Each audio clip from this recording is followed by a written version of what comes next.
तो क्या इतना मतलब वो हिंदी फिल्मों का वो गाना है ना अनुपमा की, मेरा दिल जिस दिल पे फिदा है वो एक बेवफा है। और मुझे तो ऐसा लगता है कि भोजपुरी इंडस्ट्री में न जाने कितनी बेवफाई भरी पड़ी हुई है। सर हम लोग का क्या है ना कि हम लोग का रिश्ता लोग जानते थे।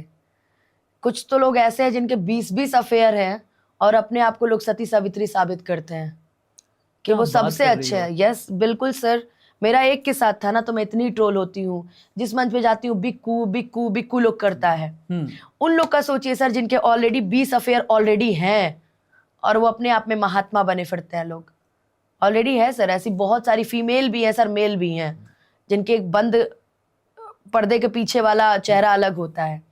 और जहां तक बात रही सर काजल राघवानी जी की और खेसारी भाई की, तो इन लोग की पर्सनल लाइफ कैसी थी ये मुझे नहीं पता, लेकिन सर आपके माध्यम से ये जरूर बोलना चाहूंगी कि सर कोई लड़की मैं मानती हूँ गलत हो सकती है सर, लेकिन पूरी गलत हो सर ये नहीं हो सकता। अच्छा सर हाँ, गलती सर देखिए, गलती एक तरफ से नहीं हुई होगी सर, गलती दोनों तरफ से हुई होगी।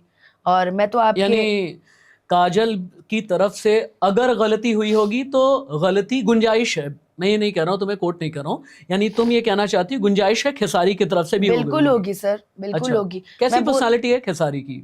अच्छी है सर, पर्सनालिटी तो उनकी अच्छी है क्योंकि मेरा रिश्ता भाई बहन वाला है तो अच्छी है। बाकी सर पर्सनल जीवन में वो कैसे हैं ये तो मैं नहीं बता सकती। काजल ने कभी खेसारी के बारे में बताया ही होगा, अगर काजल को आप दीदी बोलती हो तो? मुझसे जिक्र हुआ था सर बहुत पहले, तो वो बहुत तारीफ कर रही थी। उस टाइम भी उन लोग का बॉन्डिंग नहीं था, मतलब साथ वो लोग काम नहीं कर रहे थे। मगर मैं सच बता रही हूँ सर, काजल दी ने मेरे से खेसारी भैया के बारे में कोई ऐसी बातें नहीं की जो खराब हो। उन्होंने बोला कि खेसारी जी मेरा बहुत साथ देते थे, अभी क्या हो गया मुझे खुद नहीं पता है। वो मेरे से सब बातें बोली थी, मेरा बहुत साथ देते थे, मेरा बहुत सपोर्ट करते थे। अभी उनके लोगों ने ही उनको मुझसे अलग कर दिया है। अच्छे अच्छे काम करते थे हम लोग खेसारी जी के लिए आज भी मेरे दिल में बहुत इज्जत है। वो ऐसी बातें बोलती थी सर, कभी उन्होंने अगेंस्ट नहीं बातें की सर मेरे सामने। लेकिन सर जरूर उनके ऊपर कुछ ना कुछ ऐसा बीता होगा कि आज उनको ये सारी बातें कहने की जरूरत पड़ गई होगी। क्योंकि सर लड़कियां कितना बर्दाश्त करेंगी सर, आप बताइए, बर्दाश्त करने की एक लिमिट होती है। क्या भोजपुरी इंडस्ट्री में रिश्तों को बहुत फॉर ग्रांटेड लिया जाता है क्या? सर अब इसके बारे में मैं आपको क्या बोलूं, मैं कुछ भी नहीं कह सकती सर। अच्छा, भोजपुरी इंडस्ट्री में अब तो एक जमाना था तब तो नहीं, लेकिन आज की तारीख में अलग अलग शख्सियत का वर्चस्व है। एक खेसारी की शख्सियत है, एक पवन की है, एक हालांकि मनोज तिवारी तो अब एक अलग जॉनर में चले गए हैं, वो तो पॉलिटिकली भी बहुत एक्टिव हैं। रवि किशन भी पॉलिटिकली बहुत एक्टिव हो गए हैं, निरहुआ भी पॉलिटिकली बहुत एक्टिव हो गए हैं। तो ये जो अलग अलग लोगों की टेरिटरी बनी हुई है, इस टेरिटरी में जाने के लिए, वहां से वापस आने के लिए और इस टेरिटरी में काम करने के लिए, काम मिलने के लिए कितना संघर्ष करना पड़ता है?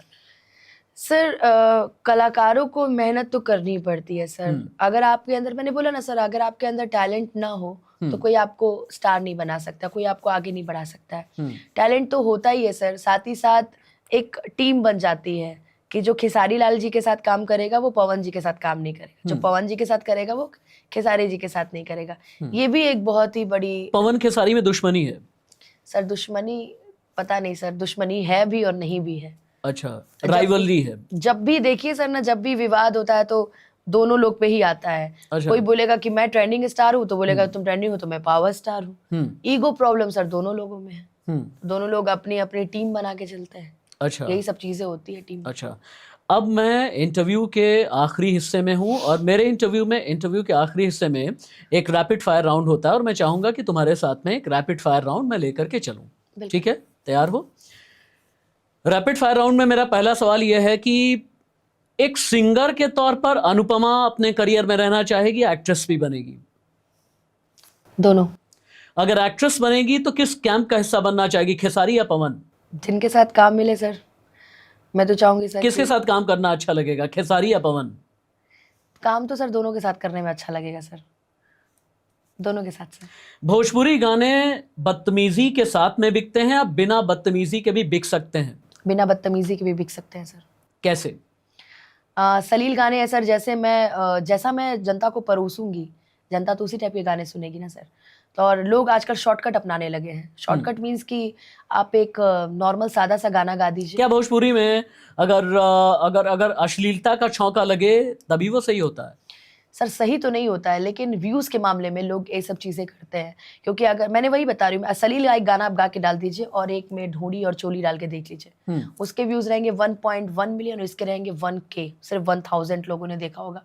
और 1 मिलियन वाला तो लोग सोचता है कि अरे यार इससे तो मैं घर की वजह चोली देख लो। हाँ, अगर मैं इससे तो स्टार बन गया हूँ मैं, तो मेरे तो व्यूज मिलियन मिलियन में जा रहे हैं। कल को एक्ट्रेस बनोगी तो घर वाली फिल्म करोगी या चोली वाली फिल्म करोगी? मैं घर वाली फिल्म करूंगी सर, चोली वाली फिल्म नहीं करोगी? कभी नहीं। मेरे इंटरव्यू में ये वादा कर रही हो? बिल्कुल वादा कर रही हूँ सर कि मैं कभी अश्लीलता को मैं कभी भी प्रोत्साहन नहीं दूंगी। तो भोजपुरी गानों में अगर अश्लीलता आती है उसका क्या करोगी? सर मैंने कोई ऐसा गाना नहीं गाया है जिसमें अश्लीलता हो। स्टार्टिंग में सर 2015-16 में मेरे से 1-2 गलतियां हुई हैं, 1-2 गाने सिर्फ मैंने ऐसे गाए हैं जो मतलब कि साड़ी और इन सब चीजों पे, बाकी उसके अलावा मैंने सर आज तक कोई ऐसा गाना नहीं गाया जो अश्लील हो।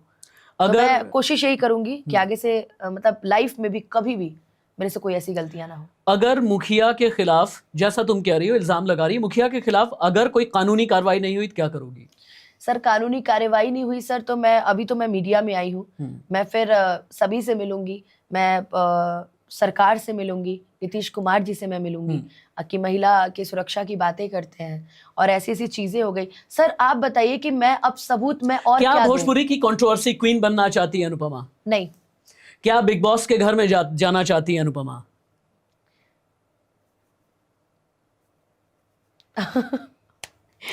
ख्वाहिशें कई हैं, उम्मीद ये करते हैं कि ख्वाहिशें हों। और आखिर सर पर कंट्रोवर्सी से मैं बिग बॉस में नहीं जाना चाहती। अच्छा, और आखिर में थोड़ा सा एक बार फिर से रैपिड फायर राउंड में दिल को ही छुएंगे, क्या दोबारा प्यार होगा? हो सकता है सर। प्यार होगा तो एक्टर या सिंगर के साथ या किसी और के साथ? वो नॉर्मल घर का लड़का होगा, बिजनेसमैन होगा। यानी ये मेरे लिए ब्रेकिंग न्यूज है कि अनुपमा के लिए अगर कोई एलिजिबल बैचलर है तो उसे सिंगर या एक्टर रहने की कोई जरूरत नहीं। नहीं सर, अब नहीं, इस क्षेत्र में, इस लाइन में और इस यानी सिंगर रह करके नहीं। एक्ट्रेस बनना चाहती हूँ, लेकिन एक्टर से दिल भर गया है तुम्हारा? एक्टर से दिल नहीं भरा है सर, जिस फील्ड में मैं एक बार धोखा खा चुकी हूँ उस फील्ड में सर मैं दोबारा धोखा नहीं खाना चाहती सर, इसलिए भी इस फील्ड से अब। और सर जरूरी नहीं है कि मैं एक्ट्रेस बनूं ही बनूं सर, मैं सिंगर भी ठीक हूँ अपनी लाइफ में। और बाकी आगे की बात रही सर, तो आगे महादेव देखेंगे, जो किस्मत में होगा। चलो, तो महादेव के साथ ही इंटरव्यू को हम खत्म करते हैं। महादेव आपकी रक्षा करें। अब मुझे अच्छा ये लगा कि बहुत बेबाक तरीके से तुमने हर एक सवाल का जवाब दिया है, कोई सवाल तुमने डक नहीं किया है। और राष्ट्रवादी राशिद की इस चैनल की यही पहचान है कि हम सीधा सवाल करते हैं, सवाल जो दिल तक जाए। Thank you so much. अच्छी रहो, महफूज रहो और भी ज्यादा सक्सेसफुल रहो, इसी तरीके से इंटरव्यू देती रहो। और अगली बार जब इंटरव्यू दो तो जब बिग बॉस के घर के अंदर जाओ उससे पहले याद रखना तुम्हें मुझे इंटरव्यू जरूर देना है। Wish you all the very best. कुछ और कहना चाहती हो आखिर में? सर मैं इतना ही कहना चाहूंगी कि प्रशासन द्वारा तो कोई सुनवाई नहीं हुई है, मगर हो सकता है कि आपके सारे मीडिया वाले लोगों के माध्यम से मैं इस पे न्याय पालूं और मुझे न्याय मिले। क्योंकि आज सर ये मेरे साथ हुआ है, लोगों को लग रहा होगा छोटी घटना है, लेकिन अपने आप को अगर उस जगह रहकर सोचिए, शायद मेरी जान भी जा सकती थी किसी लड़की के प्रति ऐसा करना। बाकी मैं तो उस चीज से निकल के बाहर आ गई हूँ सर। हो सकता है कि अगला जो शिकार हो वो कोई और लड़की हो और वो कहीं पंखे से झूल ना जाए सर, इसलिए इस बात का भी लोगों को ख्याल रखना है। क्योंकि सर कई लड़कियां होती है ना सर, कुछ बोल नहीं पाती हैं, इतनी बेइज्जती होती है सर। सोचिए 200-300 के बीच में कोई आप पे हाथ उठा दे, कोई आपके सर कपड़े फाड़ दे सर, आप क्या करिएगा सर वहां पे? आप एक बात बताइए सर। ठीक है सर, मैं गलत हूँ, लेकिन सर क्या जरूरत थी आपको पूरी पब्लिक को बुला करके सर मारपीट करने की? आप मुझसे प्यार से बोल सकते थे कि अनुपमा चलिए आप एक गाना और गा दीजिए, या आप चलिए। सर उन्होंने मुझसे कुछ भी नहीं कहा सर। और मैं, लोगों को लग रहा होगा कि मैं झूठ बोल रही हूँ, ऐसी चीजें। सर कोई भी कार्यक्रम आप उठा के देख लीजिए, आप किसी भी कार्यक्रम वाले से बात कर लीजिए सर, मैंने कभी किसी को निराश नहीं किया है। लोगों ने अगर मुझसे बोला है कि 2 छठ गीत गा दीजिए या 2 देवी गीत गा दीजिए या 2 लोकगीत गाइए, सर मैं कभी उनको नहीं बोलती कि मैं नहीं गाऊंगी। उन्होंने बोला कि मैं सर दर्द का बहाना करके मैं नीचे आ गई थी।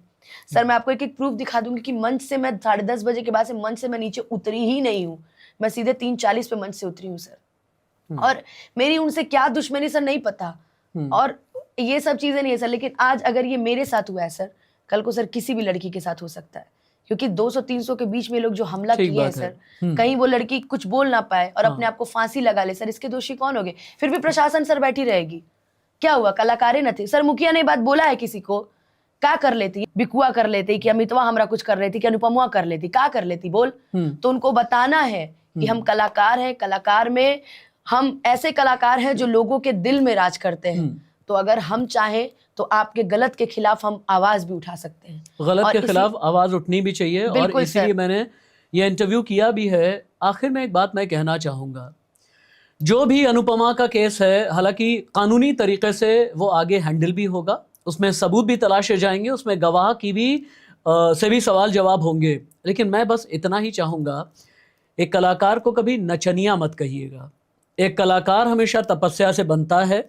एक कलाकार की इज्जत करना आना चाहिए। केस क्या है मुझे इससे मतलब नहीं है, होना भी नहीं चाहिए, लेकिन एक कलाकार की हमेशा इज्जत होनी चाहिए, और एक लड़की की, एक महिला की इज्जत और भी ज़्यादा होनी चाहिए, जो हज़ारों की भीड़ के बीच में, लाखों की भीड़ के बीच में बिना डरे, बिना रुके और बिना थके अपनी परफॉर्मेंस देती रहे। आखिर में एक ही बात कहना चाहूँगा मैं, न स्याही के दुश्मन न सफ़ेदी के दोस्त, हमें आईना दिखाना है, दिखा देते हैं। नमस्ते।